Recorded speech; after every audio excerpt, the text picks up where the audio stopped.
Hello students, welcome to Graviton classes. This is problem number 3 from IIT Mains and NEET series. Let's start. So the question says 3 vectors A, B and C have magnitudes x0, 3 root 2 x0 and 4 x0 respectively. The vectors B and C makes an angle of phi radians and pi by 2 radians respectively in the same sense with respect to vector A. The resultant of these vector is inclined at an angle pi by 4 radians with respect to vector A. Now if phi is pi by n, then what is the value of capital N? So this question is from vectors and basic mathematics, and here we will have to use some method of adding the vectors.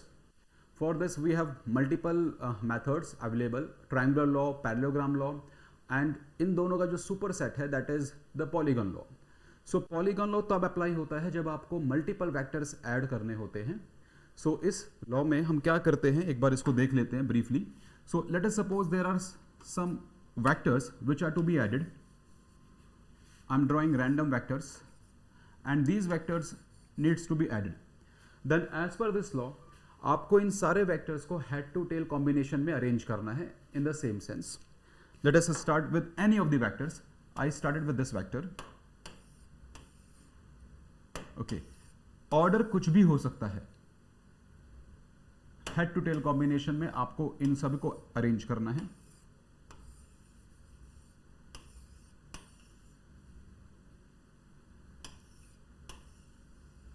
So जब मैंने इनको head to tell combination में arrange किया, I am getting this kind of figure.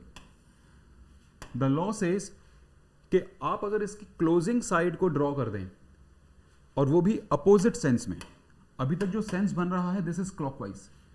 सो मुझे जो दूसरा एक resultant vector बनाना है जिससे कि ये पूरा का पूरा पॉलीगन क्लोज बन जाएगा, उसको आपको अपोजिट सेंस में लगाना होगा, means this. So this is the resultant of all these 4 vectors. This is what the law says. If we arrange the given vectors in head to tail combination, then the closing side of the polygon will be the resultant of all those vectors. Okay, so ये वाला method हम इस question में use करेंगे. चलिए करते हैं इसको. So question में हमें 3 vectors दिए गए हैं. Let this is vector A. Okay, vector A का मैग्नीट्यूड हमको पता है. वेक्टर ए की रिस्पेक्ट में वेक्टर बी, उसका एंगल फाई रेडियंस दिया गया है. This is say vector B. And vector A की रिस्पेक्ट में वेक्टर सी के लिए कहा गया है कि ये 90 डिग्री एंगल बना रहा है with respect to vector A. So this is somewhere here. Okay, yes, इन तीनों वेक्टर्स को आपको ऐड करना है and resultant pi by 4 radian बनाएगा वेक्टर ए से. इस बात को यूज करना है. So this is vector A, this vector green one is vector B and this one is vector C. तो पॉलीगन लॉ को यूज करने के लिए आपको हेड टू टेल कॉम्बिनेशन में वेक्टर्स को अरेंज करना होता है. चलिए उसको करते हैं. आप किसी भी वेक्टर को उसकी ओरिजिनल पोजीशन के पैरेलल रखते हुए स्लाइड कर सकते हैं. What I am trying to say is कि अगर मान लीजिए कोई वेक्टर है और इस वेक्टर को आप यहां से शिफ्ट करना चाहते हैं, then you can shift it anywhere keeping it parallel to its original orientation और डायरेक्शन. ये सारे वेक्टर्स सेम वेक्टर्स हैं.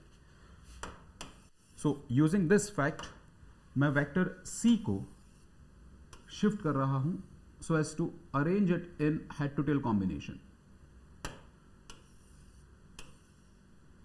Now according to law of vector addition, I can say that this would be the resultant vector, resultant of vector A, vector B and vector C.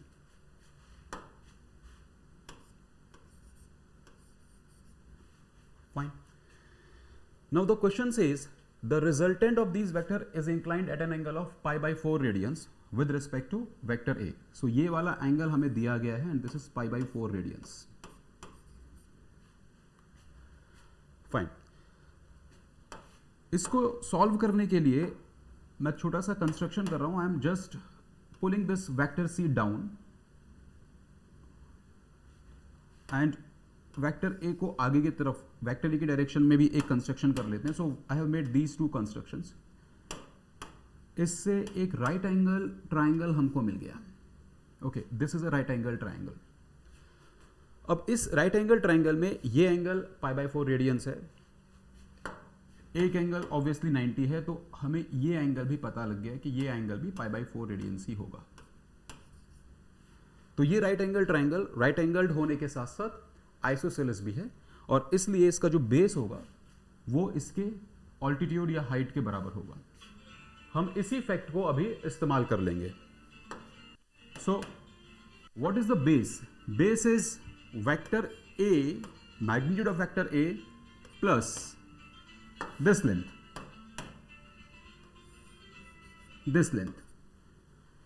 How much will this length be? इसके लिए हम vector b को resolve कर लेंगे. So let us first resolve vector b. Vector b को resolve आप कर सकते हैं since you know the angle.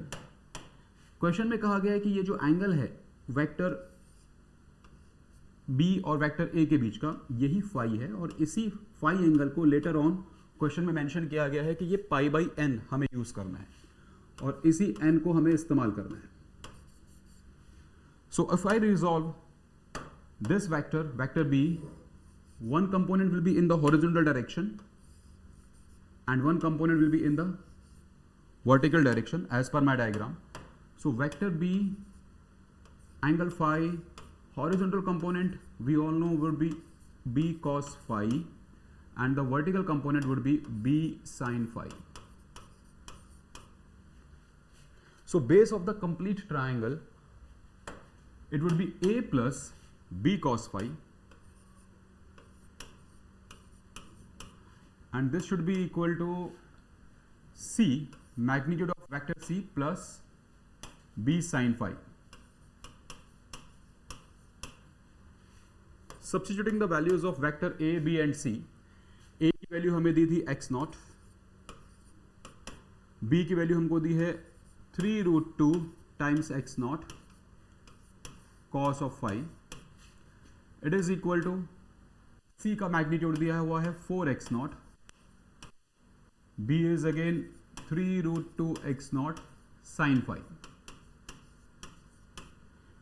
इस इक्वेशन को हमें सॉल्व करना है to get the value of n. अभी n phi की जगह अपीयर हो जाएगा. सो इस पूरी इक्वेशन में से हम x0 को एलिमिनेट कर देते हैं. So I get 1 plus 3√2 cos phi equals to 4 plus 3√2 sin phi. From here I can write 3√2 bracket के अंदर cos phi minus sin phi. मैंने 3√2 कॉमन ले लिया है, and on the right hand side I would have 4 minus 1, that is 3. So again 3 will get cancelled and we will have cos phi minus sin phi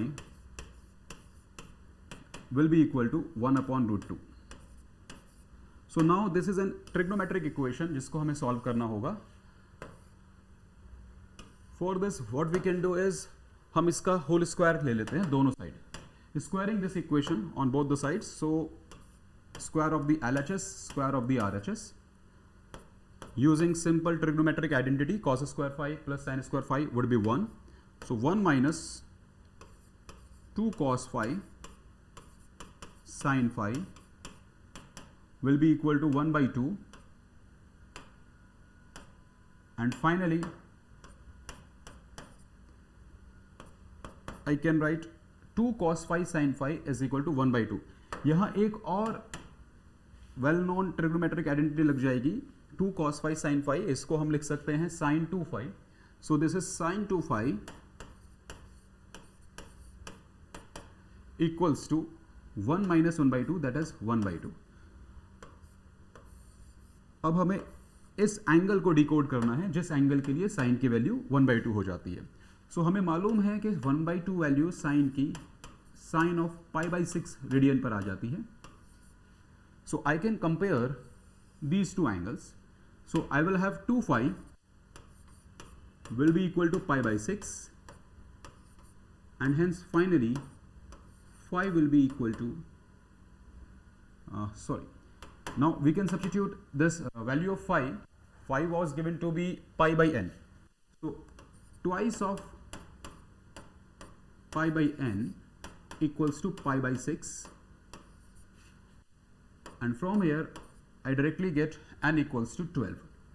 So this is our final answer. N was 12. So this is the solution.